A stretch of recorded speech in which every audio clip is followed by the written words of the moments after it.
Hello again, everyone. We're up here in a place just outside of Lisburn. It's called the White Mountain. And you'll notice me very obviously behind me here, this sculpture that somebody has made of a cow.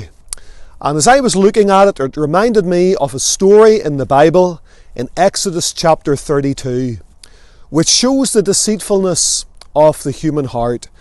God had delivered the children of Israel from their slavery in Egypt by the blood of the Lamb. He has led them across the Red Sea. He has brought them through the wilderness. He has fed them with manna from heaven.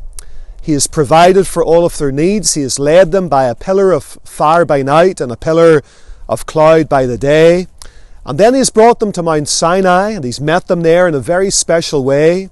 He has also given to them formally, recorded in tables of stone, his law. So the children of Israel have been signally blessed of God. God has provided for their needs. He's saved them. He's delivered for them. He's led them, guided them, given them wonderful, exceeding great and precious promises, brought them into covenant union with himself, and also given them the promise of a land flowing with milk and honey. And you would think that for all that, the children of Israel would have cleaved unto the Lord and continued to walk with him and seek his face. But as soon as Moses went back up into the mountain again, Aaron called the children of Israel to present in Exodus chapter 32 all of their gold and their jewellery and their earrings, and he put it all into a furnace of fire, and he brought it out, and they made to themselves a golden calf to worship. And they attributed all of the blessings that God in heaven, the triune God, had given them. They attributed all the blessings that God had given them to this golden calf. And they began to worship it.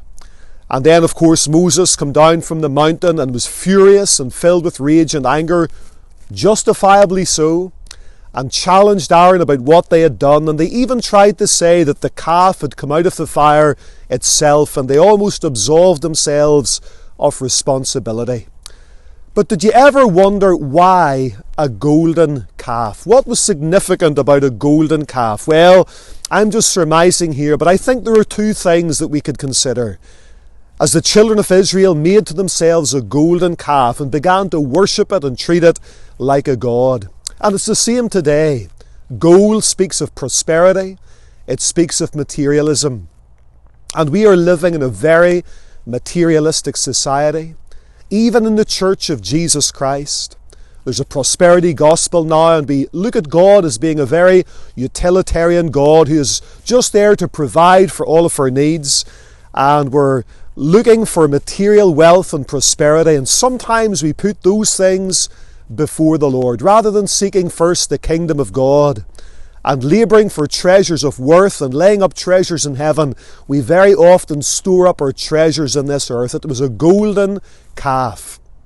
And then, of course, the calf is the animal for service.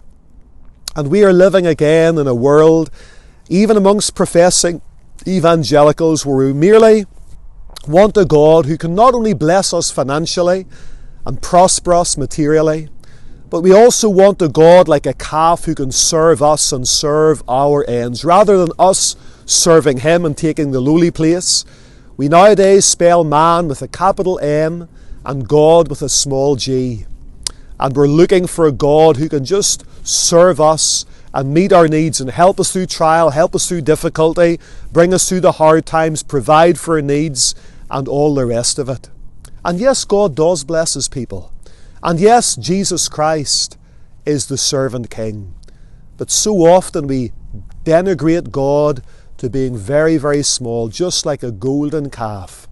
Something that can serve our ends and meet our needs, rather than us taking the lowly place and bringing honour and glory even to him. I wonder today, are we really serving and worshipping the true and living God? Are we attributing to the God of heaven all honour, praise and glory and thanksgiving for his blessings toward us? Thank you for joining us today. May God bless you, and we'll see you again, hopefully, very, very soon.